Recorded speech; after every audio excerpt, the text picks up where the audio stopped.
The message came at 3 in the morning, Earth Standard Time.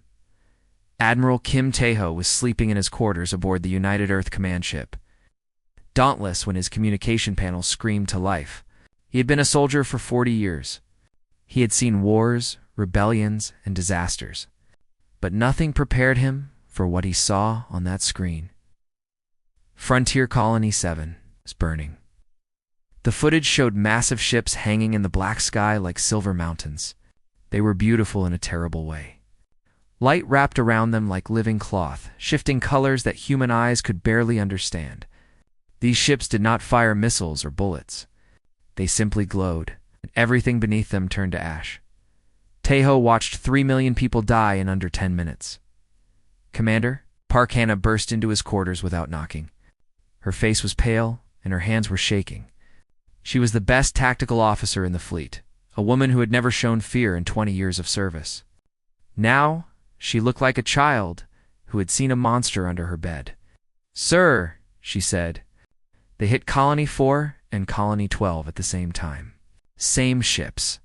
Same weapons. We have no survivors. Tae-ho felt his heart go cold. Who are they? They call themselves the Valorian Dominion. They sent us a message. Hannah pressed a button on her tablet, and a voice filled the room. It was not human.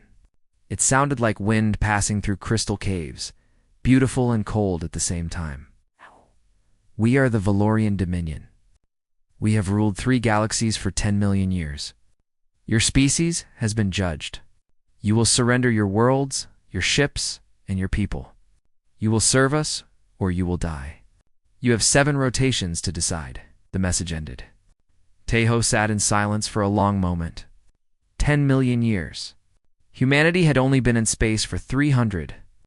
They were children compared to these beings. "What do we know about them?" he asked. Hannah pulled up files on her tablet. "Almost nothing, sir. They are energy-based life forms. They do not have bodies like us. They exist as living light. Their ships are protected by plasma shields that absorb and redirect any energy attack. We fired everything we had at Colony 7. Lasers, particle beams, antimatter torpedoes. Nothing worked. Their shields ate everything." Tae-ho stood up and walked to his window. Outside, the stars looked peaceful. Somewhere out there, an empire that had existed since before humans learned to walk was coming to destroy them. "Call the War Council," he said. "Every admiral, every scientist, every weapons expert. We have 7 days to find a way to fight gods." The War Council met 6 hours later in the Great Hall of the Dauntless. 200 of humanity's best minds sat around a massive table, arguing, shouting, and slowly losing hope. Every idea failed before it began. "Their shields operate on a frequency we cannot disrupt," said one scientist. "They absorb energy and convert it into more shield power. The harder we hit them, the stronger they become." "Then we use biological weapons," said another. "We poison them. They're made of light," Hannah replied coldly. "They do not breathe. They do not eat. They do not have biology to poison." The room fell into silence. Tae-ho watched his people, the best humanity had to offer, slowly accept defeat. He could see it in their eyes. They were already counting themselves among the dead. Then a young voice spoke from the back of the room. "Sir, I think I found something." Everyone turned. A young man stood there, barely 25 years old, wearing the uniform of a junior weapons technician. His name tag read Yoon Kong. He looked nervous, like he expected to be thrown out of the room for speaking. "Who are you?" Tae-ho asked. "Lieutenant Yoon Kong, sir. I work in the archives. I was searching through old weapons programs, looking for anything that might help. Most of it was useless. Energy weapons, plasma bombs, things we already tried." He paused and swallowed hard. "But I found something strange. A project from 200 years ago. It was abandoned because the military called it too primitive. They said it was embarrassing," and crossed her arms. "What kind of weapon?" Kang held up a dusty data chip. "They called it Project Slingshot, ma'am. It is a magnetically accelerated railgun. It does not fire energy. It fires solid metal rods. Tungsten, mostly. just dense metal moving very fast. The room erupted in laughter. One admiral threw his hands up. You want us to fight an empire with metal sticks? We are facing beings who control pure energy, and you bring us rocks? Kong did not back down. Sir, with respect, their shields are designed to absorb energy. They disperse heat and light and radiation. But they do not block physical matter. Why would they? No advanced civilization uses solid projectiles anymore. It is considered primitive, stupid. Beneath them, laughter died. Taeho leaned forward, studying the young man carefully. You are saying their shields cannot stop a rock. I am saying they never thought they would need to, sir.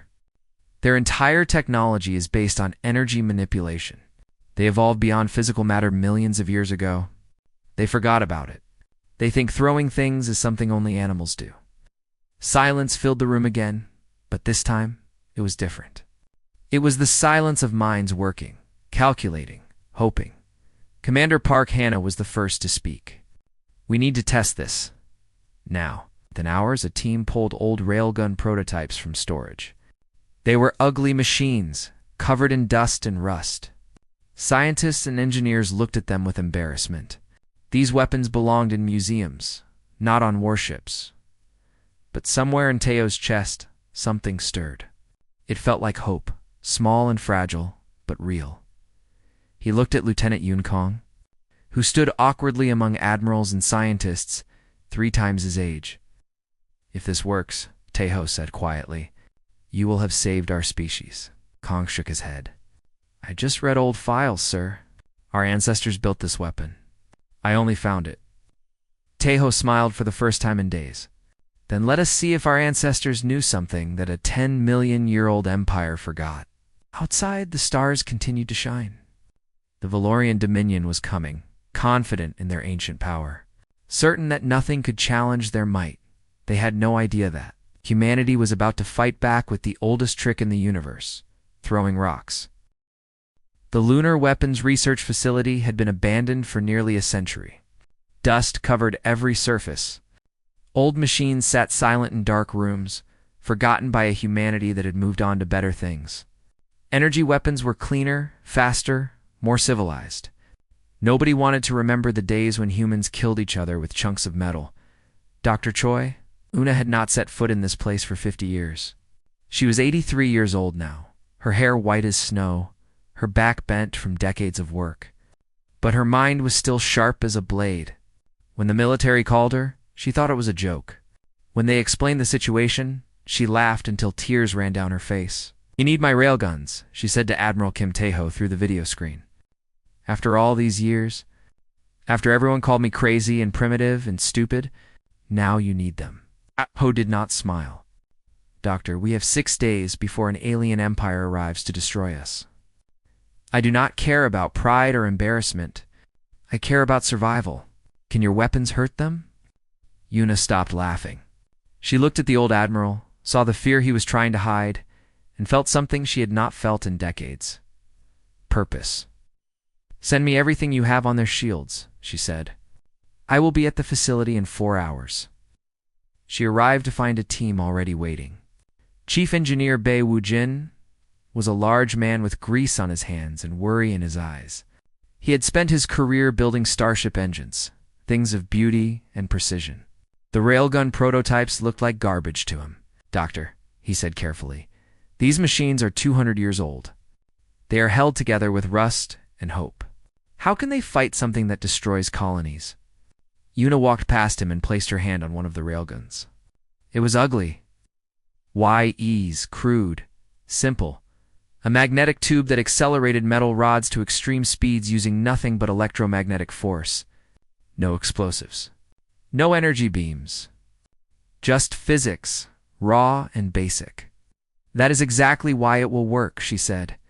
The Valorians are energy beings. They think in terms of light and heat and radiation. Their shields are designed to absorb and redirect those things. But this. She patted the railgun like an old friend. This is just a metal rod moving very fast. There is nothing to absorb. Nothing to redirect. It will pass through their shields like they are not there.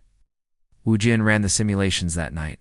He ran them again and again, changing numbers, checking calculations, refusing to believe what he was seeing. By morning, his hands were shaking. "Doctor," he whispered. "A tungsten rod fired at 3% of light speed. It would carry enough kinetic energy to punch through a mountain. And their shields would not even slow it down." Yuna smiled. "Welcome to the future, engineer. It looks a lot like the past." Word spread through the military. Some laughed. Some called it desperation. But Admiral Tejo ordered full production of the railgun systems. Factories that had not built kinetic weapons in generations retooled overnight. Workers who had never seen a bullet learned to shape tungsten rods. Captain. Linari arrived at the facility 3 days before the deadline. She was 40 years old, decorated with medals from a dozen conflicts, and known throughout the fleet as someone who never quit. When she heard about Project Slingshot, she volunteered immediately. "I want to lead the first strike," she told Tejo. "If we are going to bet humanity's survival on metal sticks, I want to be the one throwing them." Tejo assigned her the strike vessel Iron Fist, a fast attack ship modified to carry the new railgun systems. Her crew was small, but skilled. Han Dae-sung would pilot the ship. He was a quiet man who flew like he was born in space. Shin Yun-bai would operate the main gun. She was young, barely 30, but her accuracy scores were the highest in the fleet. Oh-Jin-soo would handle systems and communications. He was nervous by nature, but brilliant under pressure. Nari gathered her crew in the ship's small common room. They looked at her with a mixture of hope and fear. "I will not lie to you," she said. "This might not work. We might jump into enemy space and discover that our rocks bounce off their shields like pebbles. We might all die in the next 72 hours. She paused and looked at each of them in turn. "But if this does work, we will be the ones who prove that humanity can fight back. We will be the first humans to kill a Valorian ship. That matters." Yun-bai spoke up. "Captain, I have seen the weapon. It looks like something from a history museum. Are we really going to shoot aliens with that?" Nari smiled. "Let me tell you something my grandmother told me when I was young. She said that our ancestors survived ice ages, famines, and disasters that killed millions. They did not have energy shields or starships. They had rocks and sticks and fire, and they never gave up. She stood tall. We are still those people, Yun-bai. Underneath all our technology, we are still the species that learned to throw things and never stopped." The Iron Fist launched on the 5th day. As they left lunar orbit, Daesung looked back at Earth hanging blue and beautiful in the darkness. Somewhere down there, 8 billion people were waiting to see if they would live or die. "No pressure," Jinsu muttered from his station. Nari took her seat in the captain's chair. Her hand rested on the armrest, steady and calm. "Set course for the Proxima system," she ordered. "That is where their staging fleet is gathering. 50 ships, according to our scouts." Daesung's fingers hesitated over the controls. 50 ships, Captain. We are one ship with one gun." Ow. "One gun is all we need," Nari replied. "If it works," the jump drive powered up. The stars stretched into lines of light, and the Iron Fist vanished into the void. Carrying humanity's last hope, Dr. Choi Yuna watched the ship disappear from the observation deck of the lunar facility. Beside her, Engineer Bae Woo-jin stood silent, his hands clasped behind his back. "Do you think it will work?" he asked. Yuna did not answer for a long moment. Then she spoke, her voice soft. 200 years ago, the military laughed at me. They said energy weapons were the future. They said kinetic projectiles were for cavemen. I spent my whole career being told I was wrong." She turned to face him, and there was fire in her old eyes. "Today, we find out if the caveman knew something that the geniuses forgot, somewhere in the darkness between stars. 4 humans flew toward 50 alien warships with nothing but a tube full of metal rods. The universe held its breath. The Iron Fist dropped out of jump space at the edge of the Proxima system. For a moment, nobody moved. Nobody breathed. They simply stared at what waited for them. 50 Valorian warships hung in the void like frozen lightning. Each one was larger than any human vessel ever built. Their hulls shimmered with energy shields that pulsed in colors that had no names in human language. Light bent around them, making them appear to exist in several places at once. They were beautiful. They were terrifying. Captain Lee Nari gripped the armrests of her chair and forced herself to speak calmly. Status report. Jinsu checked his screens with trembling fingers. They have detected us, Captain. 50 ships are turning in our direction. They are not firing yet. I think they are confused. We must look like an insect to them, Good Nari said. Let them be confused. Yunbai, load the first rod. Shin Yunbai moved to the weapons console. The railgun was mounted along the entire length of the ship, a magnetic tunnel that ran from stern to bow. She watched as automated systems loaded the first tungsten rod into the firing chamber. It was 2 meters long, 30 centimeters thick, and weighed nearly a ton. Simple metal. Nothing more. Rod loaded, Yunbai reported. Her voice was steady, but her heart was pounding so hard she could hear it in her ears. Targeting the lead ship. The big one in the center, Hyun Desong kept his hands on the controls, ready to run if everything went wrong. Captain, they are still not firing. I do not like it.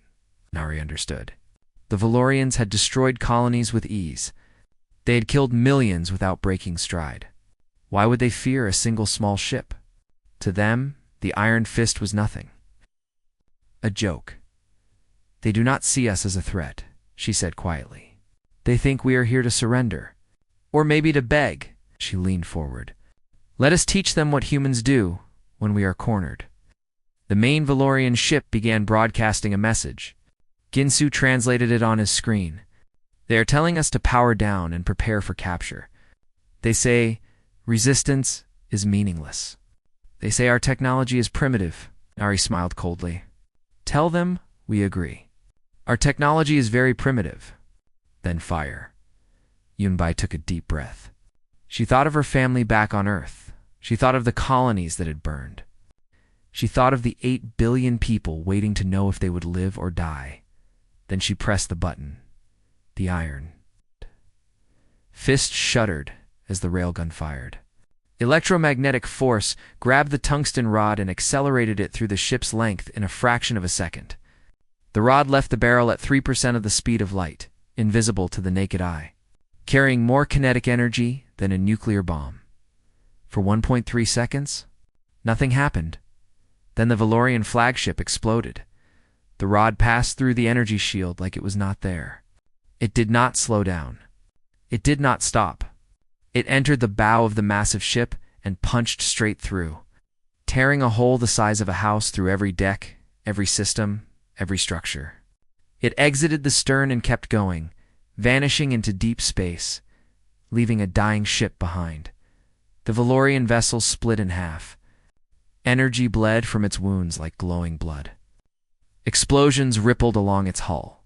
In seconds, the mightiest ship in the Valorian fleet was nothing but burning wreckage.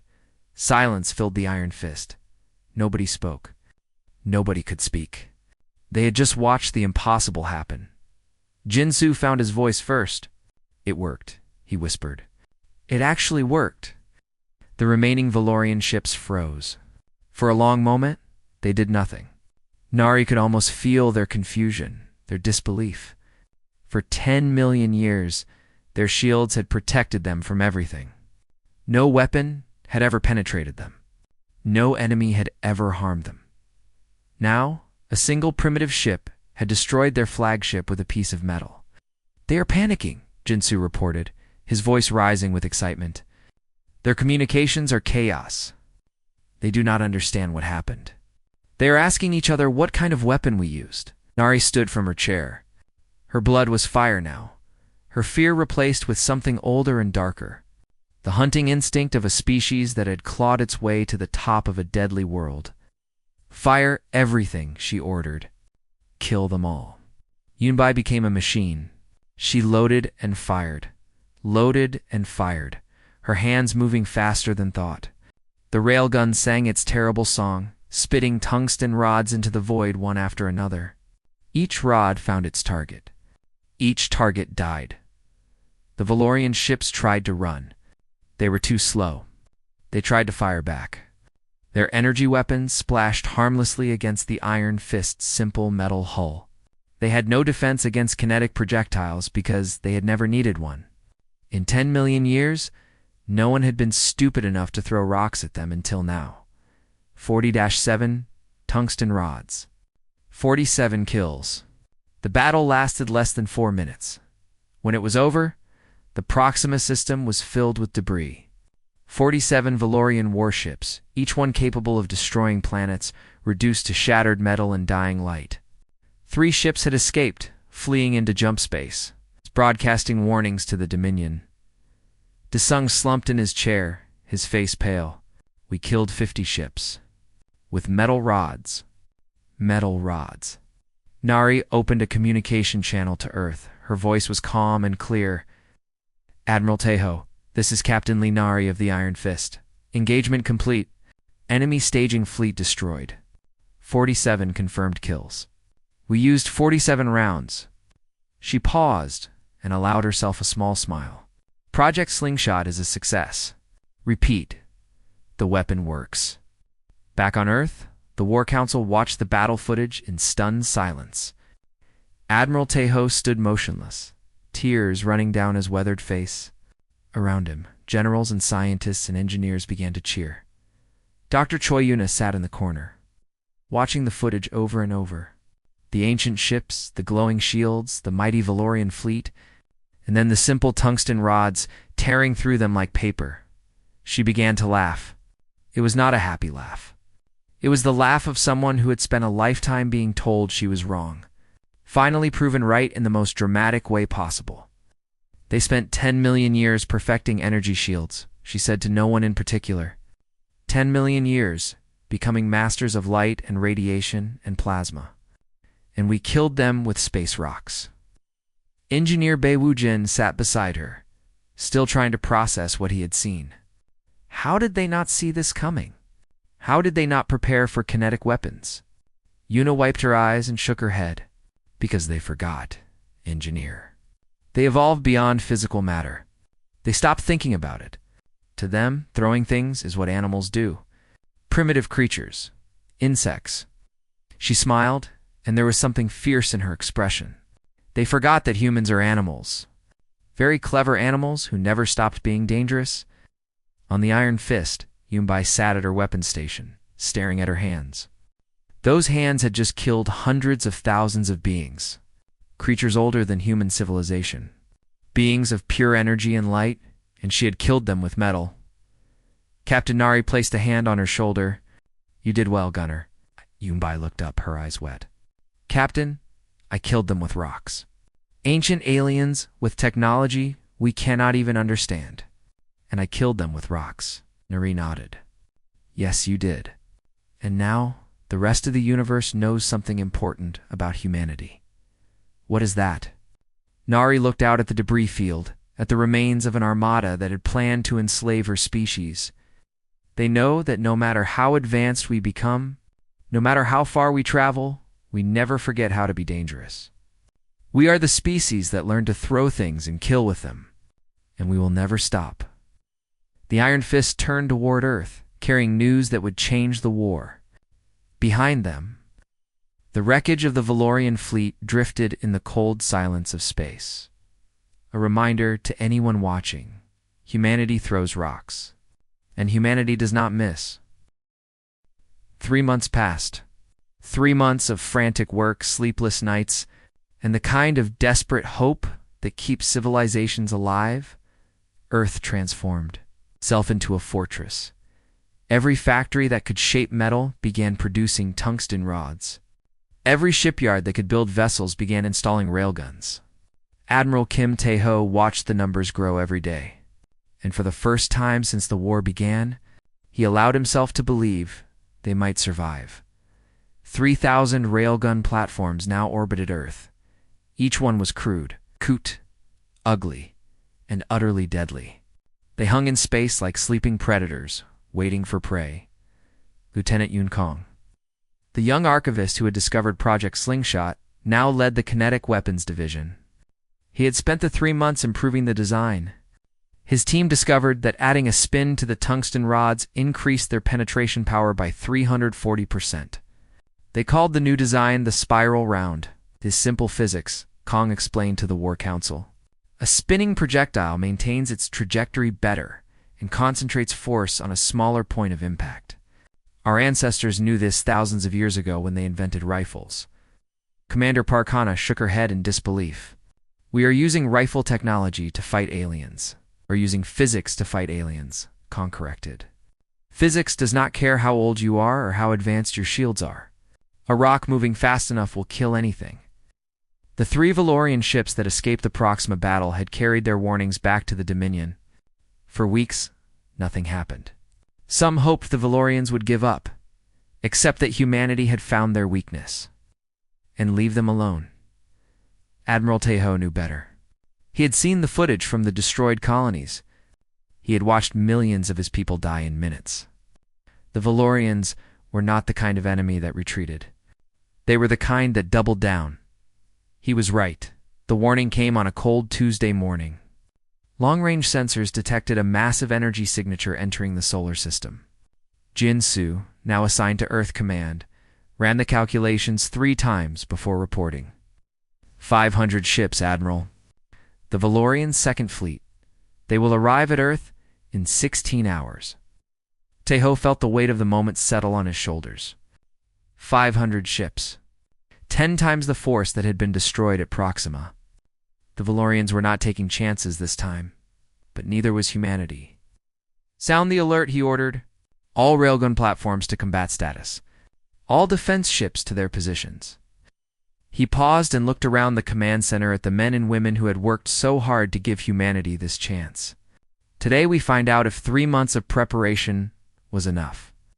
The Valorian Second Fleet arrived with the arrogance of an empire that had never truly been challenged. Their ships filled the space around Earth like a glowing wall. Shields blazing with power that had conquered thousands of worlds. At their center flew the command vessel of High Commander Vaelthus, the greatest military leader the Dominion had produced in 1,000,000 years. Vaelthus broadcast a message to Earth. His voice was cold with contempt. Primitive creatures. You killed a few of our ships with your barbaric weapons. You should have used that victory to flee. Instead, you stayed and built more of your pathetic metal throwers. This was foolish. Today, the Dominion will wipe you from existence.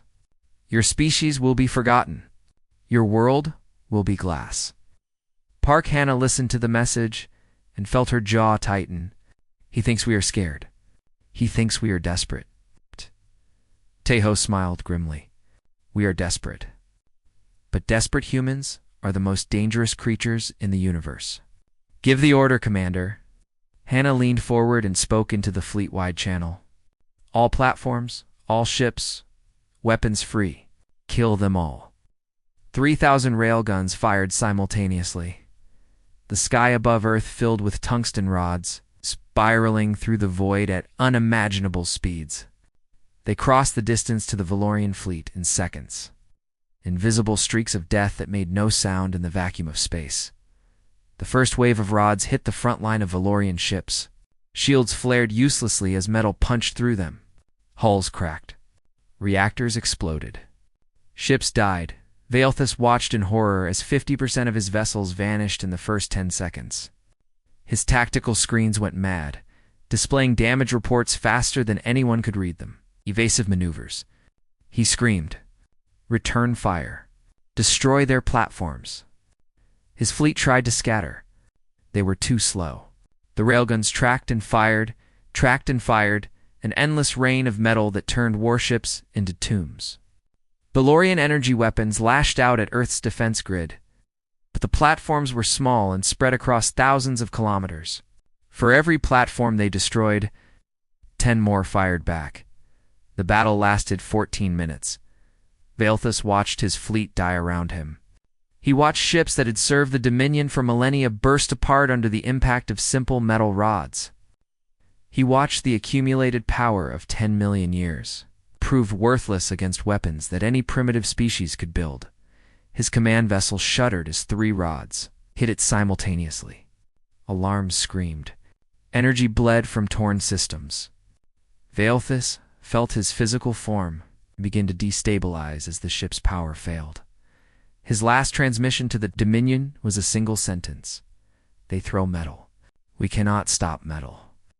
Then his ship exploded, and the High Commander of the Valorian Second Fleet became particles scattered across human space, Earth's sky filled with debris. 500 warships reduced to wreckage in less than 15 minutes. Not a single Valorian survived. Not a single human ship was lost. In the command center, silence fell. Then someone began to cheer. Then everyone began to cheer. Soldiers hugged each other. Officers wept openly. Admiral Tejo stood motionless, staring at the tactical display that showed nothing but victory. Park Hannah stepped to his side. Her voice was hoarse with emotion. Admiral, we won. We destroyed their entire fleet. Tejo nodded slowly. Today we did. But the Dominion has thousands more ships. Millions, perhaps. This is not over, Commander. This is just the beginning. He turned and walked to the window. Earth hung below, blue and green and beautiful, untouched by the battle that had raged in its sky. 8 billion people down there had just learned that they could fight back, that they could win. But Tejo was thinking beyond this moment. The Valorians would not stop. They would adapt, evolve, find new strategies. Humanity had won with surprise and desperation. Next time, they would need more. In his office, Lieutenant Yun Kong was already working on the next generation of weapons. Heavier rods, faster rails, better targeting systems. The same creativity that had built civilization from caves and fire was now building weapons to fight gods. Dr. Choi Yuna watched the battle. Footage in her laboratory on the moon, she saw the Valorian fleet crumble under the weight of simple physics. She saw an empire that had ruled 3 galaxies learn a lesson it should have remembered. Matter exists, she said quietly to herself. Mass exists. Velocity exists. These are the rules of the universe. You cannot evolve past them. You cannot shield against them. You can only respect them or die. She turned back to her work. There were more weapons to design, more rocks to throw, more enemies to kill. The Valorian Dominion had ruled for 10 million years because no one had challenged them. Now someone had. A young species, barely out of its cradle, armed with the most primitive weapons imaginable, and they were winning in the void above Earth. The wreckage of 500 ships drifted slowly, a monument to the oldest truth in the universe. Physics does not care about. Empire's physics only cares about mass and velocity, and humanity had plenty of both. 1 year had passed since the Battle of Earth. 1 year since 500 Valorian warships had turned to dust above the blue. 1 year since humanity had proven that ancient empires could bleed. Now it was time to end the war. Admiral Linari stood on the bridge of the UES Hammer, flagship of the human expeditionary fleet. She had been promoted 6 times since that first battle aboard the Iron Fist. Her crew had grown from 4 people to 200,000. Her single railgun had become a fleet of 200 warships, each one carrying enough tungsten to level a continent. Beside her stood Han Dae-sung, her second in command and the finest pilot humanity had ever produced. His hands rested calmly at his sides, but his eyes were sharp, scanning the tactical displays that showed their destination. The Valorian Home System Dr. Choi Yuna had insisted on joining the fleet. At 84 years old, she was too frail for combat, but her mind was still the sharpest weapon humanity possessed. She sat in the science station, monitoring the fleet's systems and calculating firing solutions. "We will arrive in 3 minutes," Dae-sung reported. Long-range scans show significant defensive presence. Several thousand ships, orbital platforms, planetary shields. Nari nodded. The Dominion has had a year to prepare. They know what we are bringing. They have studied our weapons, analyzed our tactics, searched for counters. Did they find any? That is what we are about to discover. The fleet dropped out of jump space at the edge of the Valorian home system. What they saw stole their breath. The Valorian homeworld was not a planet. It was a structure, a sphere of pure energy, the size of Jupiter, pulsing with light that had burned for 10 million years. Around it swarmed thousands of ships, and around those ships floated a new kind of defense. Massive plates of solid matter, arranged in layers, forming a physical barrier that extended thousands of kilometers in every direction. Day soon felt his heart sink. They built physical shields. Yuna studied the readings on her console. Her old fingers tapped rapidly across the interface. Then she began to laugh. "Doctor," Nari asked. "Look at the composition of those plates," Yuna said, her eyes bright with amusement. "Light metals. Aluminum, magnesium, composite alloys. They built them for mass, not density. They do not understand kinetic weapons. They think any physical barrier will stop our rods. Will it?" Yuna grinned. "A tungsten rod moving at 3% light speed will pass through those plates like a needle through paper. They might slow our projectiles by 1%. Maybe 2. She shook her head. 10 million years, and they still do not understand matter. They built their shields out of the wrong materials because they have never worked with matter before. They are children playing with rocks for the first time." Nari allowed herself a small smile. Then she opened a channel to the Valorian defenders. "This is Admiral Lee Naria of the United Earth Fleet. We have come to end this war. You have one chance to surrender. Disarm your ships, open your defenses, and accept human oversight of your military. If you refuse, we will destroy everything you have built." The response came quickly. A Valorian voice filled with rage and desperation. "You are insects, vermin. You cannot defeat us with your barbaric weapons. The Dominion has existed since before your species crawled from the mud. We will not surrender to animals who throw rocks." Nari cut the channel. She looked around her bridge at the men and women who had followed her across the galaxy. Then she looked at Daesong, who had been with her since the beginning. "Fire at will," she said quietly. "Kill everything that resists." The human fleet erupted. 200 ships fired simultaneously, each one launching dozens of tungsten rods at the Valorian defenses. The void filled with metal, spinning spirals of death that moved faster than the eye could follow. The Valorian physical shields crumpled. Yuna had been right. The light metals slowed the rods by fractions of a percent. Nothing more. The projectiles punched through layer after layer, emerging on the other side with barely reduced velocity. Then they hit the ships behind the shields. The Battle of the Valorian homeworld lasted 47 minutes. It was not a battle. It was a massacre. Human ships advanced methodically, firing and reloading, firing and reloading. Valorian vessels tried to flee, to hide, to fight back. None of it mattered. The railguns found them, wherever they ran. Shin Yunbai, now captain of her own ship, watched her gunners work with professional precision. Each rod fired was a kill. Each kill brought them closer to victory. She thought about the colonies that had burned, the millions of humans who had died in the first days of the war. This was for them. Ojinsu coordinated communications across the fleet, tracking enemy movements and directing fire.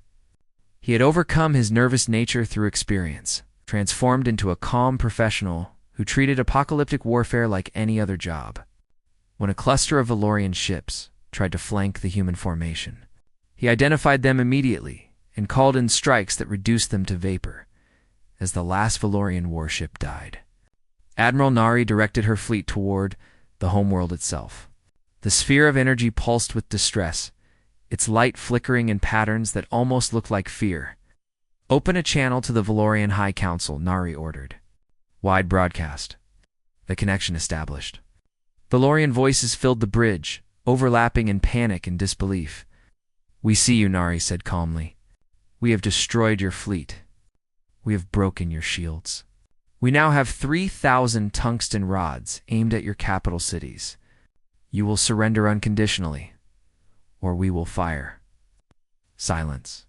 Then a single voice spoke, older and heavier than the others. "What are your terms?" "Complete disarmament. Human oversight of all military development. Reparations for every colony you destroyed. And one more thing," Ari paused. "You will acknowledge publicly and formally, that the Valorian Dominion was defeated by thrown rocks. Another long silence. Nari could almost feel the shame and rage radiating through the channel. For 10 million years, the Valorians had been the masters of the galaxy. Now they were being humiliated by a species that had not existed when their empire was young. "We accept your terms," the voice said finally. "The Dominion surrenders." The bridge of the hammer erupted in cheers. Soldiers embraced. Officers wept. Admiral Neri stood motionless, watching the Valorian homeworld pulse with its dying light. Dr. Eunice shuffled to her side. Her old eyes were wet with tears, but she was smiling. "We did it," she said softly. "We actually did it," Nari nodded. "You did it, Doctor. You built the weapon that saved us." Eunice shook her head. "I built a gun that throws metal very fast. Our ancestors invented the idea millions of years ago when they picked up the first stone." She looked out at the conquered empire. "Humans have always been throwers. We throw spears at mammoths. We throw rockets at the moon. We throw tungsten at gods." She laughed quietly. "It is the stupidest weapon in the universe, and it works every single time." 6 months later, a monument was built on Luna, above the ruins of Project Slingshot's original laboratory. Leaders from Earth and representatives from the surrendered Dominion attended the ceremony. Billions watched across 2 galaxies. The monument was simple: a single tungsten rod, standing upright, pointing at the stars. Beneath it, carved in stone, were words that would be remembered for as long as humanity existed. "We never stopped throwing rocks. We just learned to throw them faster." Shin Yunbai attended the ceremony with Oh Jin-soo. They stood at the back of the crowd, watching the speeches and celebrations. When it was over, they walked to a nearby bar and ordered drinks. "You know what I still cannot believe?" Yunbai said, staring at her glass. "What?" "We won an interstellar war with weapons our ancestors invented in the 1900s. Before computers, before space travel, before anything." She shook her head. "The Valorians had technology that could reshape stars. We had metal sticks." Jinsu raised his glass. Sometimes the stupid answer is the right answer. They drank together as the celebration continued outside. Somewhere above them, the stars shone down on a galaxy that now knew the truth about humanity. They were young. They were primitive. They were barely out of their cradle, but they had never stopped being dangerous. They had never forgotten how to survive. And when the universe sent ancient gods to destroy them, they had reached back into their oldest instincts and found the solution that had always worked. They threw rocks, and the rocks won.